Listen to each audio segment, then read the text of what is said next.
Hi, this is Roy Rogers Oldenkamp from WeHoNews, and I'm with Chris Mason Johnson, who has a film at Outfest this year, The New 20. I got to screen the film last night. It's very engaging, a very colorful film, and the characters are also very colorful in the film. It's an ensemble piece, and it's just really got a great feel to it. It also takes place in Manhattan, the new Manhattan, which is in its, I think, third iteration of yuppiedom, and a lot of the artists have left Manhattan, and this film, I think, takes place in the milieu of the striving young professional world that has become everything from the East Village over. Did you consciously pick Manhattan to give that element to the story, or how did that come about? Yeah, no, I did. I mean, I think Manhattan is, can be like an extension of college. When you have that circle of friends at college, all those East Coast colleges, it's sort of about this generation of young adults, 29-year-olds about to turn 30, the new 20, and how they're caught between kind of these two eras, the sort of irrational exuberance era, what we've seen several times from Bonfire of the Vanities, the dot-com bubble, and then again, and now it's melting down. So between that era and this sort of next phase of global awareness, the Barack Obama phase, what will happen post-Iraq, post global warming awareness. Post the American Empire, perhaps. Post the Empire, perhaps. We don't have to be knee-jerk patriotic here. Yeah, perhaps post the American Empire. And this generation sort of caught in the middle, following the sort of greedy path that they've been taught to follow, and then confronting the sort of disappointments of that, the existential disappointments of that. Sure. So it is like a little midlife crisis at 29, or a late coming of age. Right. Since 30 is the new 20, they're really turning 21, so it's coming of age. Chris, let me ask you this also. The people in the film are almost across the board absolutely gorgeous, and this is your first film, right? Mm-hmm. Do you feel that you kind of did what many first filmmakers do, and you wanted to get that most luscious image you could get frame by frame in there? Did that color how you casted the film? Did you do most of the casting yourself? Yeah, I did cast it along with my producing partner, Aina Abiodun, and I mean, that's an interesting question, because I think they're really beautiful too, but actually beautiful in a kind of different ways. I mean, one of our goals was, you see a lot of these ensemble movies, and you see them on TV a lot too, on WB or wherever, where you just have all these really beautiful, perfect, cute, like brown-haired guys who are tall, and you can't even tell them apart. It's just like beautiful TV actor land, right? And we really wanted a cast that everyone could tell apart, sort of in a commedia dell'arte mode. You can see this guy, we have the short round guy, and we have the tall blonde guy, and we have the curly haired sensitive guy, and without being the United Colors of Benetton, but still giving them that distinction. Well, we didn't, which is very Manhattan. It's very Manhattan, and it's a motley crew, which is what those good ensemble movies do, whether it's Diner or St. Elmo's Fire, Big Chill, American Graffiti. You have one type against another. And that's how we see ourselves, I think, as this disparate motley going on. Right. I think in this film that you've done, you've created these set pieces, these chess pieces with these people who have all these different things going on. At first, they don't seem to have a lot of depth, and I think part of it was saying that that's what you see, and then it's not just the what you see is what you get world. They do have depth, and that depth is causing these fractures in these relationships. Yeah. Well, that's it exactly. I mean, you got it. You hit the nail on the head.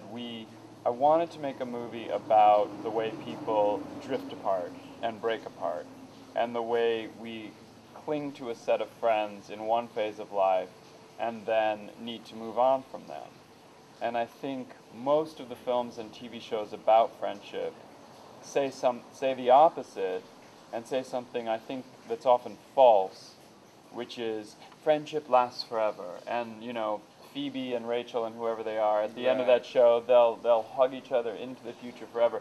I think it's a fantasy, it's a utopian vision we all like to believe. On some sentimental level it is true, but there's this other level of reality where life is very melancholy and poignant in that we leave people behind. That's what we do from the moment we're born till the moment we die.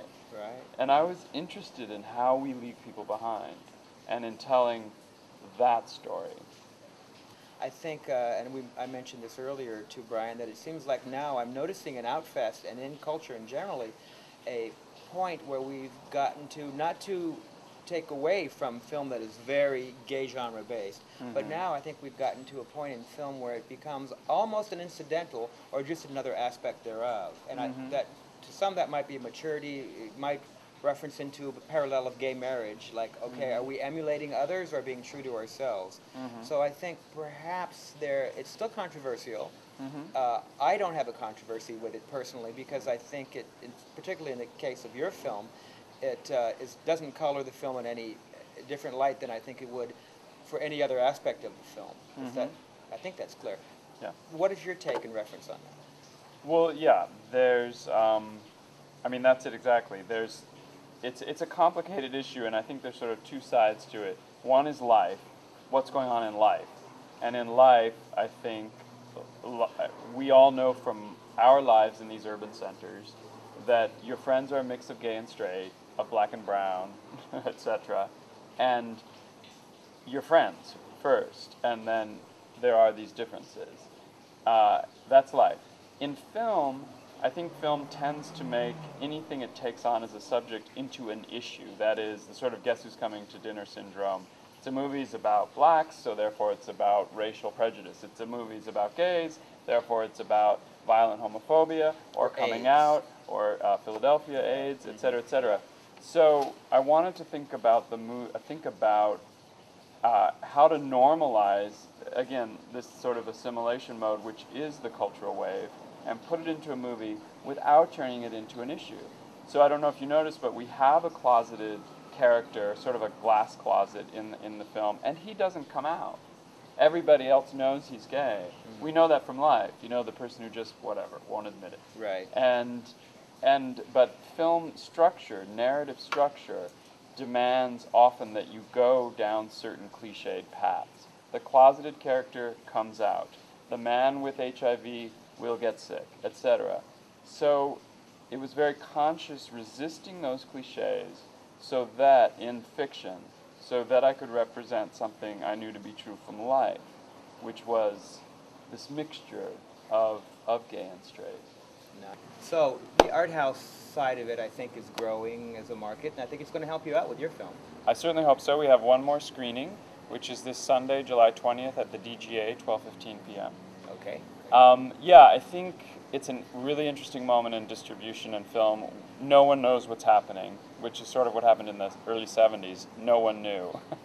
And it seems like really good adult films, as opposed to the superhero and comic franchises that the studios are making, these really good adult films, maybe it'll become a little bit more like the novel has become. You know, they will still exist, they'll still be good, but they'll have niche markets, you know, as opposed to the whole country reading.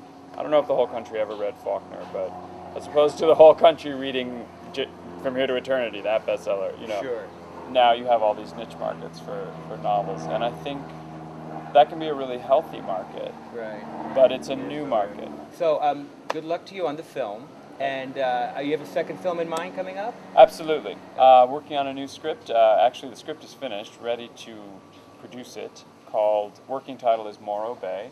And it's a father-son science fiction story set in Morro Bay, California. Lovely. I love Morro. The Big Rock. The Big Rock. Yeah. Want to use a California location the way Hitchcock did in Shadow of a Doubt and The Birds to really see that town, you know, not just use it to be some other state. I've driven through that town. It's quite interesting. It's really interesting. It's really odd. It's a time capsule also. It is. Yeah. Fabulous. We'll look forward to that as well.